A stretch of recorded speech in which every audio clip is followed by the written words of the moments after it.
Saudara-saudari yang terkasih,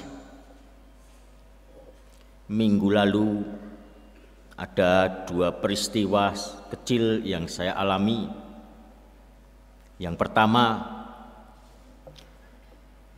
waktu itu saya dengan tim PSE itu mengunjungi satu tempat, ada kandang ayam di sana, jadi peternakan ayam. Sangat luas tempatnya, ada dua kandang besar ukuran 12 kali 100 meter.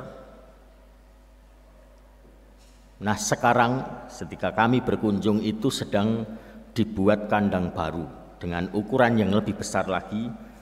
Itu akan muat kira-kira 70.000 ayam. Yang menarik adalah kandang baru yang sedang disiapkan ini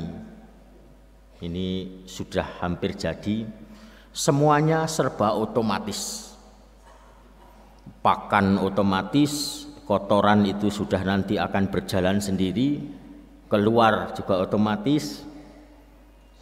Nanti karena 4 tingkat begitu, lalu untuk memanennya petugas itu harus berkeliling dengan menggunakan sepeda listrik roda 4 karena harus naik.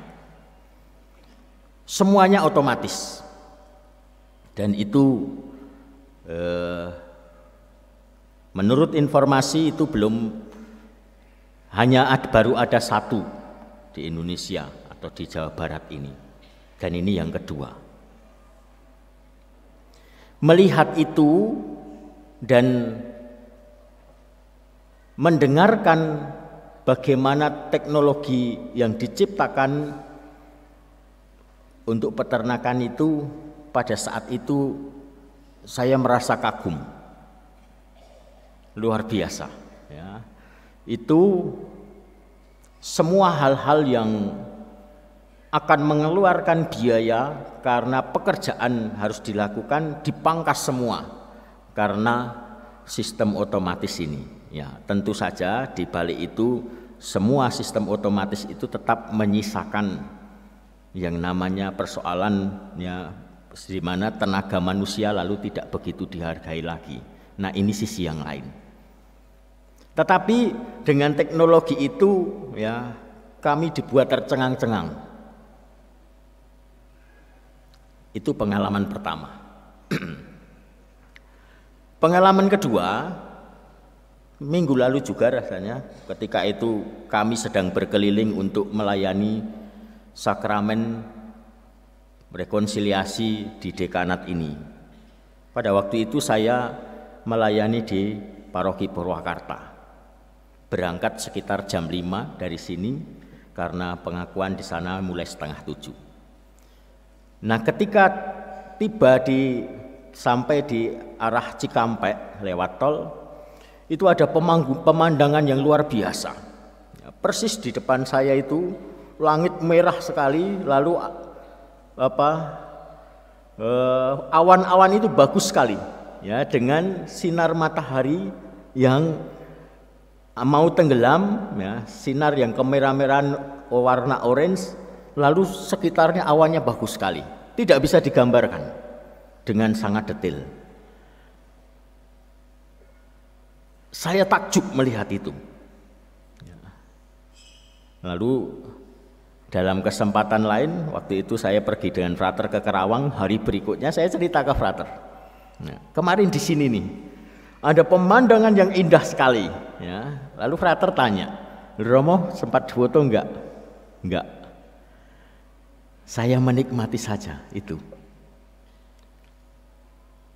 Padahal kalau berhenti sebentar, pinggir begitu, difoto bagus. Tetapi tidak terpikirkan juga untuk memfoto itu. Ini yang saya gambarkan sebagai pengalaman takjub. Ya. Yang satu tadi kagum, yang ini pengalaman takjub. Apa bedanya?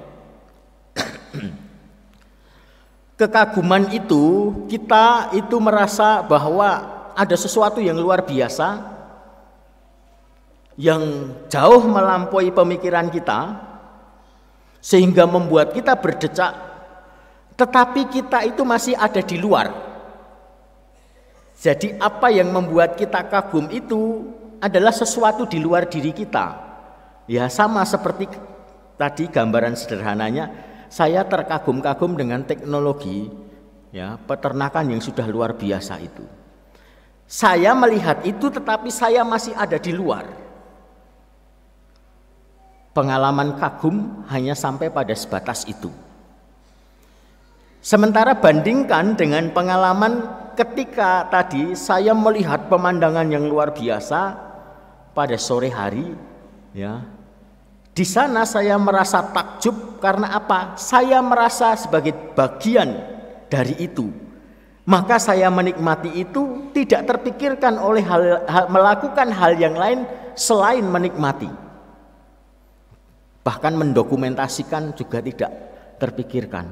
Karena tadi begitu tercerap oleh sesuatu itu sehingga saya merasa menjadi bagian di dalamnya. Itu pengalaman takjub. Saudara-saudari yang terkasih, hari ini melalui bacaan Injil kepada kita ditampilkan sosok Elisabet.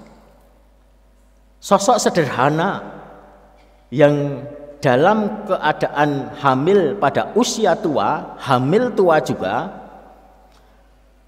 dia mengalami pengalaman takjub. Bukan hanya sekedar kagum. Bagaimana pengalaman takjub itu digambarkan? Bacaan Injil sangat bagus. Siapakah aku ini sampai ibu Tuhanku datang melawat aku? Itu adalah pengalaman takjub. Siapa saya ini? Beberapa tahun yang lalu itu sempat trending ya, komentar-komentar kalau orang sedang ngobrol lalu satu orang tiba-tiba komentar ya, "Da aku mah apa?" Ya, itu beberapa tahun yang lalu ya.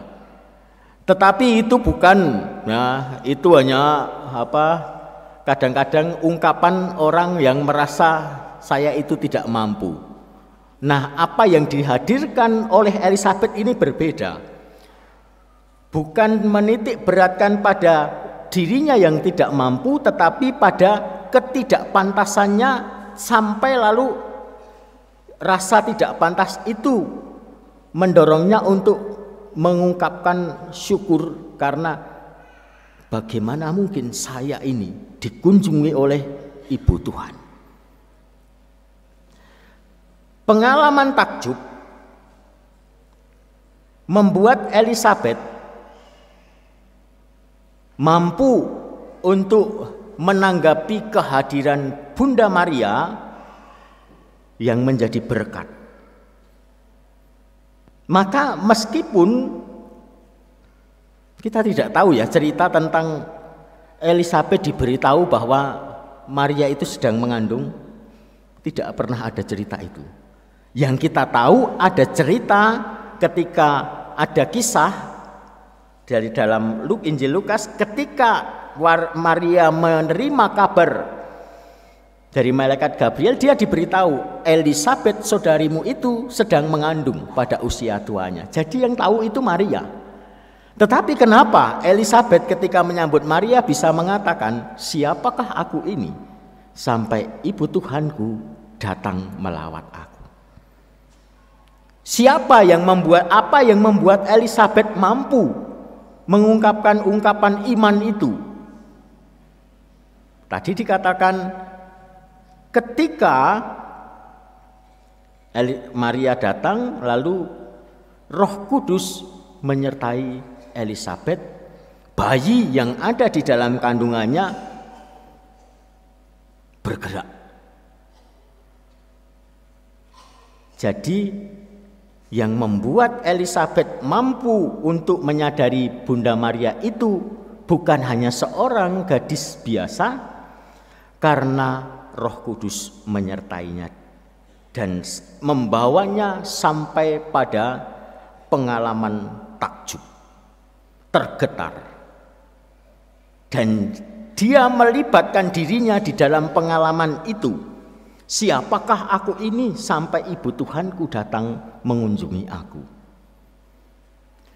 Saudari-saudaraku yang terkasih,